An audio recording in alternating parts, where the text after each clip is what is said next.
আসসালামু আলাইকুম ভাবি। আমি শুনছি শহীদুল ভাই নাকি অন্য পিবিএস এ বদলি হয়েছে। এ সম্পর্কে আপনি কতটুকু খুশি বা কতটুকু আপনার সমস্যার সম্মুখীন হইতে হবে এ বিষয়ে কিছু যদি বলতেন। আসসালামু আলাইকুম। কি আর বলবো ভাই, সর্বপ্রথম ঘৃণা পোষণ করতেছি ওই আরবির কর্মকর্তাদের প্রতি, যাদের মধ্যে ন্যূনতম মানবিকতা নেই।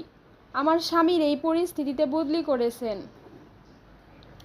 সেই বদলিতে আমাদের পরিবার সবচেয়ে বেশি হয়রানির শিকার হচ্ছে। বর্তমানে এই ধরনের সমস্যার কারণে পল্লী বিদ্যুৎ সমিতির কর্মকর্তা কর্মচারীরা ঢাকা কেন্দ্রীয় শহীদ মিনারে আন্দোলন করতেছে।